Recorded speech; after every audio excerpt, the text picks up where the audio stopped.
பெனிஃபிட்னா அது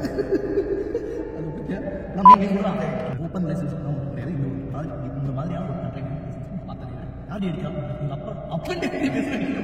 அந்த சைலண்ட் கற்றுனா அப்படின்னா அப்பயே தெரிஞ்சுக்கலாம். ரெண்டு கல்யாணம் ஆக மாட்டாங்க, வேற யாரும் மாதிரியான ஒரு சுச்சுவேஷன் வந்து அந்த பஸ்ஸில் வந்து தர்சிகாவும் விஷாலும் லவ் பண்ணாங்க. நீங்கள் இது வரைக்கும் என்ன ரிலேஷன்ஷிப் இல்லை அப்படிங்கிறதா இது வரைக்கும் தெரியாமல் என்ன ரிலேஷன்ஷிப் இருக்க போறீங்க? ரிலேஷன்ஷிப்ல ஒரு 23 இருக்கு, இதுக்கு மேலேயும் இருக்கலாம். பட் ஆனால் எங்களுக்கு தெரிஞ்சது வந்து சொல்கிறோம், அதில் வந்து லவ்னு ஒன்று இருக்கு. லவ் உங்களுக்கு தெரியும், மேரேஜ் தெரியும், எனக்கு ஒரு பையன் தெரியாது. இந்த கமிட்டடு அப்படின்னா என்ன அப்படின்னா கமிட் ஆயிருப்பாங்க.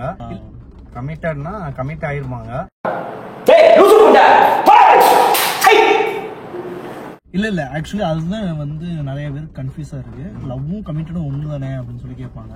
ஆனா லவ்வும் கமிட்டடும் என்ன டிஃப்ரெண்ட் அப்படின்னா, இப்ப நீயும் இன்னொரு பொண்ணும் லவ் பண்றீங்க அப்படின்னா அது வந்து லவ், உங்களுக்கு மட்டும் தெரியுது அப்படின்னா லவ். சரி, உங்க 2 பேர்த்துக்கு மட்டும். உங்களுக்கு சுத்தி இருக்கவங்க எல்லாத்துக்குமே தெரியுது நீங்க லவ் பண்றது அப்படின்னா அது கமிட்டடா. என்னென்ன சொல்றான் பாருங்க, கம்பி கட்டுற கதையெல்லாம் எடுத்து போடுறாங்க. அப்படி சரி இவன் கமிட்டட் ஆயிட்டான் அப்படிங்கிற மாதிரி. அதாவது எல்லாத்துக்கும் உன்னோட ஃப்ரெண்ட்ஸ், ஃபேமிலிஸ் எல்லாத்துக்கும் மாதிரி தெரிஞ்சா லவ் பண்ணி இருக்கும் போது தெரிஞ்சிச்சுன்னா கமிட்டட். மேரேஜ் ஆப்வியஸ்லி உங்களுக்கு எல்லாத்துக்குமே தெரியும், லிவின் தெரியும். ப்ரோ சூத்து மூடிட்டு போனாலும் உட்காருங்க ப்ரோ, 1008 டென்ஷன்ல இருக்கு ப்ரோ, ப்ளீஸ் ப்ரோ தப்பா எடுத்துக்காதீங்க. ஃப்ரெண்ட்ஷிப் வித் பெனிஃபிட்னா என்ன இன்னைக்கு ரொம்ப ஜாம் ஆகுது ஆகுது அது அப்படிங்க. அப்படின்னா நீ சொல்றா. சரி கோவப்படாத. ஃப்ரெண்ட்ஷிப் வித் பெனிஃபிட்ஸ்னா என்னன்னா, இப்பதான் பிரைட் ஆரம்பிக்கலாம். பெனிஃபிட்ஸ் இருக்கும், ஆனா அவங்க வந்து ஃப்ரெண்ட் மாதிரி தான் இருப்பாங்க. இப்பெல்லாம் சொன்னீங்கன்னா அதே எழுதிருக்கே அப்படின்னு போயிருவாங்க. ஆக்சுவலி இது என்னைய சொல்ல விடு, என்னோட பாயிண்ட் ஆஃப் வியூல என்னோட அதான் ஃப்ரெண்ட்ஸ் வித் பெனிஃபிட்ஸ் அப்படின்னா என்னன்னா, லவ்ல என்னெல்லாம் இருக்கோ கமிட்டட்ல என்னெல்லாம் இருக்கோ அதெல்லாம் ஃப்ரெண்ட்ஸ் கிட்ட இருக்கும். பட் ஆனா அது லவ் கிடையாது, கமிட்டட் கிடையாது. அதான் ஃப்ரெண்ட்ஸ் வித் பெனிஃபிட்ஸ். தெளிவா சொல்ல போனோம்னா கொஞ்சம் பிசிக்கல் ரிலேஷன்ஷிப்பும் இருக்கும் அவங்களுக்குள்ள, அதான் பெனிஃபிட்டே ஆக்சுவலி. ஆனா அவங்களுக்கு எந்த விதமான எமோஷனல் கனெக்ட், காசுமே ஆமாமா காசு அந்த மாதிரி எல்லாமே இருக்கும். என்ன நீங்க எந்த மாதிரியா சொல்றீங்க? எனக்கு உன் மேலதான் ஒரு சந்தேகம். காசு இருக்கு, அது போக பிசிக்கல் ரிலேஷன்ஷிப்பும் இருக்கும். அதுதான் ஃப்ரெண்ட்ஸ். சரி கவனித்தீரா? எதை மண்ணா? ஃப்ரெண்ட்ஸ். சரி இவன் பாடிய துதியை கவனித்தீரா? ஃப்ரெண்ட்ஸ். சரி பர்சனல் ரிலேஷன்ஷிப்பா இருக்காது எதுவும். இப்போ நீங்க ஒரு பொண்ணுகிட்டயோ இல்ல ஒரு பையன்கிட்டயோ நீங்க போய் பேசுனீங்கன்னா பொசசிவ்லாம் ஆமாட்டாங்க, ஜெலஸ் இருக்காது, அந்த மாதிரியான விஷயங்கள்லாம் இருக்காது. ஃப்ரெண்ட்ஸ் எப்பயாவது பிசிக்கல் ரிலேஷன்ஷிப்ல இருப்பாங்க. இதுக்கு பேர் தான் ஃப்ரெண்ட்ஷிப் வித் பெனிஃபிட். புதுசா ஏதாவது சொல்லுங்கடா. இல்ல சிச்சுவேஷன்ஷிப் அதை பத்தி உனக்கு தான் நல்லா தெரியும். சிச்சுவேஷன்ஷிப்னா என்ன அப்படின்னா, ஒரு பையனோ ஒரு பொண்ணோ வந்து உங்கள்கிட்ட ரொம்ப நெருங்கி பழகுவாங்க. எந்த அளவுக்கு அப்படின்னா மேபி பிசிக்கல் ரிலேஷன்ஷிப் கூட உங்களுக்கு கூட வச்சுப்பாங்க. ஆனா இது என்ன அப்படின்னு போய் இது லவ்வா அப்படின்னு கேட்டா லவ்னு ஒத்துக்க மாட்டாங்க. அதை சரி ஃப்ரெண்டா அப்படின்னு கேட்டா அதுவும் ஒத்துக்க மாட்டாங்க. ஆனா நீ வேற ஏதோ ஒரு பொண்ணுகிட்டயோ ஒரு பையன்கிட்டயோ பேசணும் அப்படின்னா பொசசிவ் ஆவாங்க. ஃப்ரெண்ட்ஸ் வித் பெனிஃபிட்டானு தெரியாது, லவ்வானும் தெரியாது, கமிட்டடானும் தெரியாது. ஆனா ஏதோ ஒரு சிச்சுவேஷன்ல, ஆனா உண்மையிலே அவங்களுக்கு தெரியாது, அதுதான் உண்மை. யார் இருக்காங்களோ அவங்க அந்த ஸ்டேட்ல சரி அந்த அதாவது சிச்சுவேஷன்ஷிப் லவ்னா எப்படி சொல்லலாம்னா, இப்ப இந்த பிக் பாஸ்ல வந்து தர்சிகாவும் விஜய் விஷாலும் லவ் பண்றாங்க. ஆமா. சோ பிக் பாஸ் வீட்டுக்குள்ள லவ் பண்றாங்க.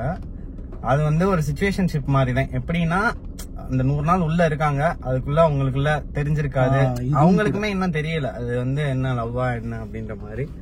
சோ அது நீங்க பிக் பாஸ் பார்த்தா தெரியும், அதுதான் சிச்சுவேஷன்ஷிப்பா. அடுத்து ஓபன் ரிலேஷன்ஷிப்லாம் ஒன்றும் கிடையாது. இந்த மாதிரியான ஒரு கண்ட்ரைவான ரிலேஷன்ஷிப் நான் பார்த்ததே கிடையாது. என்ன அப்படின்னா 2 பேர் லவ் பண்ணுவாங்க, பார்ட்னர்ஸ். இந்த பார்ட்னர்ஸ்குள்ள வந்து ரொம்ப ஓப்பன் மைண்டா இருப்பாங்க. என்ன அப்படின்னா, இப்போ ஒரு பொண்ணுக்கோ இல்ல ஒரு பையனுக்கோ வந்து வேற ஒரு ஜெண்டர் மேல, அதாவது பார்ட்னர் கிட்ட வந்து இல்லாம வேற ஒரு ஆண்கிட்டயோ இல்ல ஒரு பெண் கிட்டயோ வந்து பிசிக்கலா இருக்கணும்னு நினைச்சா உங்க பார்ட்னர் கிட்டே ஓப்பனா சொல்லிடுவாங்க. இந்த மாதிரி நான் அவங்க கூட வந்து பிசிக்கலா ரிலேஷன்ஷிப்ல இருக்கணும் கொஞ்ச நாளைக்கு அப்படின்னு சொன்னா ஓகே போயிட்டு வா அப்படின்னு சொல்லிடுவாங்க. அந்த மாதிரியான ரிலேஷன்ஷிப் தான் இந்த ஓப்பன் ரிலேஷன்ஷிப். என்ன எழவி அது. ஆனா இதுல என்ன சொல்றாங்கன்னா மோஸ்ட்லி இந்த ரிலேஷன்ஷிப் தான் கடைசி வரைக்கும் இருக்குமா. ஏன்னா அப்படியா விஷயம். ஓப்பன் மைண்டடா இருக்கனால தெரியல, இருக்கவங்களுக்கு தான் தெரியும். என்ன இது அது வந்து இதுக்கு அப்படியே ஆப்போசிட். என்ன அப்படின்னா கமிட் ஆயிட்டாங்கன்னா முடிஞ்சு அவ்வளவுதான், க்ளோஸ்டு. ஒரு ஆளோட கமிட் ஆயிட்டாங்க அப்படின்னா खत्म, bye bye tata goodbye गया. கடைசி வரைக்கும் என்னதான் சண்டை போட்டாலும் என்னதான் பிரச்சனை வந்தாலும் அவங்க கூட தான் அவங்களோட லைஃப் அப்படின்னு ஒரு பார்ட்னர் வந்து முடிவெடுப்பான். ஆமா, இப்ப 2 பேர்ல ஒரு ஆள் வந்து முடிவு எடுத்துருவான். அந்த பார்ட்னர் முடிவு எடுக்கிறது மூலியமா இன்னொரு பார்ட்னரும் அந்த முடிவை எடுக்க வேண்டிய நிலைமை வரும். க்ளோஸ் ரிலேஷன்ஷிப்ல வந்து ரொம்ப டாக்ஸிக்கான விஷயம் என்ன அப்படின்னா நீ யார் கூடயும் பேசக்கூடாது, உன் ஃப்ரெண்ட்ஸ்கிட்ட கூட பேசக்கூடாது. உன் ஃப்ரெண்டுகிட்ட ஏன் பேசுற, ஏன் அங்க போற, எதுக்கு விளையாட போற, என்ன பண்ற, ஏன் எனக்கு போன் பண்ண மாட்டேங்கிற, அந்த மாதிரியான நிறைய விஷயங்களை ஒன்னு வந்து உங்களால பிரேக்கப் சொல்றதே வந்து ரொம்ப பெரிய கஷ்டமா இருக்கும். இந்த விஷயத்துல பிரேக்கப் பண்ற மாதிரியான ஒரு பர்சன் முடிவு எடுத்தாலும் அந்த க்ளோஸ்டு பர்சன் விட மாட்டாங்க. ஏதோ ஒரு காமெடி வரும்ல, இது யார்டி அடிக்கிறா, எங்க அப்பாடா அப்பன் பேசுற நீ அப்படின்னு. அது மாதிரியே இது க்ளோஸ் ரிலேஷன்ஷிப். ஃபன் ரிலேஷன்ஷிப்னு ஒன்று இருக்கு. அதாவது ஃபன் ரிலேஷன்ஷிப்ல என்ன ஒரு இதுனா, இப்ப பொண்ணும் பையனும் நல்லா லவ் பண்ணுவாங்க. ஆனா அவங்க 2 பேரும் கல்யாணம் பண்ணிக்க மாட்டாங்க. அவங்க 2 பேத்துக்குமே நல்லா தெரியும். சரியா, ஆனா சொல்லிக்க மாட்டாங்க. அதுதான், அவங்க 2 பேருமே அதை பேசிக்க மாட்டாங்க. நம்மள தேர்ட் பர்சனா அந்த இடத்துல இருந்து பேசினாலுமே அவங்ககிட்ட கேட்டாலுமே என்னப்பா என்ன எப்ப கல்யாணம் பண்ணிக்க போறீங்க அப்படின்னு கேட்டா மட்டும் அப்படியே 2 பேரும் சைலண்ட் ஆயிடுவாங்க. ஆமா, அந்த மாதிரியான விஷயங்கள் நடக்கும். 2 பேரும் சைலண்ட் ஆயிடுவாங்க. அந்த சைலண்ட்டுக்கு அர்த்தம் என்ன அப்படின்னா அப்பயே தெரிஞ்சிடும் இவங்க 2 பேரும் கல்யாணம் ஆக மாட்டாங்க, வேற யாரு கூடயோ கல்யாணம் பண்ணிக்க போறாங்க அப்படின்ற மாதிரியான ஒரு சிச்சுவேஷன் வந்துடும். அதுதான் ஃபன் ரிலேஷன்ஷிப். ட்ராஃபி ரிலேஷன்ஷிப்ல வந்து என்ன அப்படின்னா 2 இது இருக்கு. ஒண்ணு, நீ இதை வாங்கி கொடுத்து நீ எனக்கு இதை பண்ணாதான் வந்து நான் உன்னை லவ் பண்ணுவேன் அப்படின்னு ஒரு டாக்ஸிக்கான ஒரு விஷயம் இருக்கு. ஒன்னொன்னு வந்து எப்படி அப்படின்னா நான் உன்னை இதை கொடுத்தே உன்னை லவ் பண்ண வச்சிருவேன். இருக்கு தம்பி, புளி இருக்கு, கடலைப்பருப்பு 2 கிலோ கடலைப்பருப்பு இருக்கு, கடைசி வரைக்கும் உன்னை என் கூட வச்சுப்பேன் அப்படின்னு. இதுவும் ஏதாச்சும் ஒண்ணு பண்ணியே அந்த பையனையோ அந்த பொண்ணையோ நம்ம கைக்குள்ள வச்சுக்கிறது வந்து ட்ராபி ரிலேஷன்ஷிப். அப்படிதானே? சுருக்கமா சொல்ல போனா அப்படிதான். அதை வந்து ஆக்சுவலா என்னன்னா ஒன்னு கொடுக்கணும் நம்ம, அதனால நம்மளுக்கு ஒண்ணு கிடைக்கும், அவ்வளவுதான். சிம்பிளா சொல்ல போனா அப்படிதான். ஸ்டெப்பிங் ஸ்டோன் ரிலேஷன்ஷிப் அப்படின்ற மாதிரி சொல்லுவாங்க. நீ நினைக்கிற மாதிரிலாம் ஒண்ணு இல்ல. ஆக்சுவலா ஸ்டெப்பிங் ஸ்டோன் ரிலேஷன்ஷிப் எப்படின்னா, இப்ப வந்து நம்ம 2 பேரும் லவ் பண்றோம் அப்படின்னா நீ வந்து என்கிட்ட சொல்ற இந்த மாதிரி இருக்கு, நான் இது பண்றேன், நான் வேற பிங்க் போட்டிருக்கேன்டா, சரி காய்ஸ் நீங்க அப்படிலாம் தப்பா நினைச்சுக்காதீங்க. என்னோட தம்பி. ஆமா, ஆக்சுவலா அவங்க லவ் பண்ணிட்டே இருப்பாங்க. ஆனா அந்த 1 மாசத்துல அவங்கள சம்திங் ஏதோ ஒரு விஷயம் வந்து புஷ் பண்ணோம், அதனால அடுத்த ஸ்டெப்புக்கு அவங்க மூவ் ஆகி போயிருவாங்க. ஒண்ணு பிரிஞ்சும் போகலாம், இல்ல சேர்ந்தும் இருந்துக்கலாம். ரொம்ப மியூச்சுவலா இருக்கும். ஆமா இதாவும் இருப்பாங்க. ஒண்ணு இல்ல நான் வந்து விட்டு கொடுக்க மாட்டேன், இல்ல நம்ம கல்யாணம் பண்ணிக்கலாம் அப்படின்னு 2 பேருமே அண்டர்ஸ்டாண்ட் பண்ணி பிரிஞ்சும் போகலாம், 2 பேரும் செய்யறவங்க. அதான் மியூச்சுவலா மெச்சூரா முடிவு எடுப்பாங்க. ஆமா, அதான் stepping stone relationship. Codependent lesbian கோட்பெண்டன்ட்டா? ஓகே, கோடபெண்டன்ட்டா? Codependent codependent guys, codependent relationship அத பத்தி நம்ம பாப்போம். கோட்பெண்டன்ட் கைஸ், நான் வந்து கோடிபெண்டன்ட் ஆக்சுவலி டிபெண்ட் ரிலேஷன்ஷிப் அப்படின்னா என்ன அப்படின்னா ஒருத்தவங்க இண்டிபெண்டன்ட்டா இருப்பாங்க. அதானே? ஒருத்தவங்க டாமினேட் பர்சனா இருப்பாங்கடா. சரி நீ ஸ்கூலுக்கே போனது இல்லையாடா?